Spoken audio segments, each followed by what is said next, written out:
రక్షకుడు సిలువలో పలికిన 6వ మాట. యోహాను సువార్త 19వ అధ్యాయం 30వ వచనం.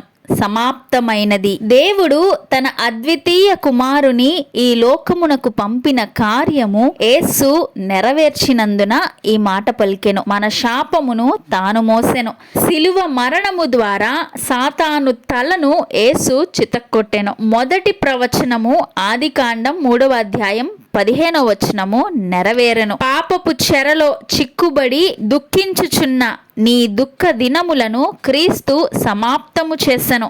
యెషయా 60:20వ వచనం నెరవేర్చబడెను. విలాపవాక్యాలు 4:22 ప్రవచనము నెరవేర్చెను. మన దోష శిక్ష సమాప్తమాయెను. మరెన్నడూ చెరలోనికి అపవాది కొనిపోకుండునట్లు మన దోషమునకు ఆయన శిక్షావిధి నొందెను.